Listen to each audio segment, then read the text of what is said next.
What's up gamers, DreamcastGuy here, and I just got done spending 5 hours with the new Black Ops 3 beta, and honestly, it was a very different experience than what I was expecting. Let's talk about all the good and all the bad that I experienced. First of all, this plays a lot different than the last two Call of Duties. Both Call of Duty Ghosts and Advanced Warfare were interesting in their own ways, but they felt a lot different than other Call of Duty games. It's not as vertical as Advanced Warfare. You still have jump jets, but you don't go as high as you used to. I don't see people flying around the maps anymore. This is a much more grounded, classic style Call of Duty. The other weird thing is you die fast. That actually really surprised me. Whenever I get nostalgic and play Ghosts or Advanced Warfare, I notice that actually I can take quite a bit of shot. In this one, if you let your guard down, you are dead fast. So let's talk about the biggest major new change, which is the specialist system.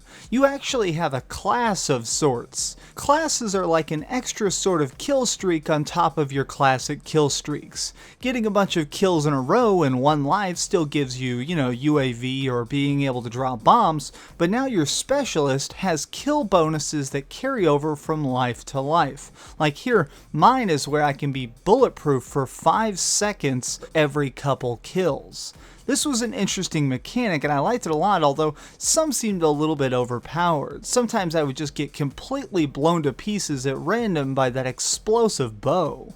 Guns and grenades seem tweaked a lot for the better. It just seems like every gun is equally balanced, which is actually pretty rare for a beta. Normally you'll have that one machine gun that's way more powerful than the rest. I also thought that lethal grenades are finally powerful again. If a grenade lands next to you, you actually have to run away. You can't just crouch in a room and pretend that it's not there. If you see a grenade, throw it back or risk being blown apart. Speaking of being blown apart, there's a strange amount of gore. When you get hit, you can actually be blown into gooey little bits. My biggest concern when I initially saw the Black Ops 3 trailer was those exosuits. Seeing giant mechanized soldiers just seemed too weird to me. It didn't seem like the typical Call of Duty, but in actuality, it works pretty well. People actually aren't superhuman, although you can wall run. The wall running is also a little bit weird in my opinion. When you use it, you kind of stick to a wall for a couple of seconds. You can run 4 or 5 steps across any surface.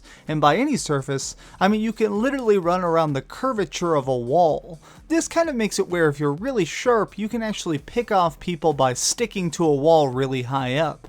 Although interesting, I didn't use it that much. This kind of seemed like a last minute thing thrown in just for an extra bonus. The most interesting thing of all though is the level design. Every single level is so intricate. It has all these multiple layers. My favorite being this one. It has this strange pool of water that if you jump into can swim to all different parts of the level. It's a series of underwater network tunnels that even leads to the sweet sniper spot above the main bridge. After a couple hours of running around on these maps, I decided to really dig into the perk system to see all the changes they've made. It's interesting, especially now that there's this new 6th perk system, but I can't quite tell how broken it'll be. Since I'm pretty low level, and most of us are pretty low level, I wasn't able to really experiment with the real depth of this system. I did get this weird perk that I don't know how I feel about it. It seemed a little bit overpowered. It would automatically alert me if somebody was nearby. I would literally get a marker on the side of the screen that would tell me if they're anywhere in my direct vicinity. In fact, sometimes I could practically see through walls. If I'm standing in a place and sniping, I can tell if somebody's running around the side of the building to try and go towards my entrance. This was a slightly overpowered perk. I don't quite understand how they can balance it. Maybe there will be something that'll directly counter that. I suppose the most glaring flaw I noticed is that since you die so quickly in this, campers feel really overpowered. If somebody's sitting around the corner with a good machine gun, they can mow down 4 or 5 people before you finally manage to bounce a lucky grenade in there and blow them into juicy chunks. Overall, I'm surprisingly in love with this build. I do want to play it a lot more because it still seems like it's going to need a little bit of tinkering.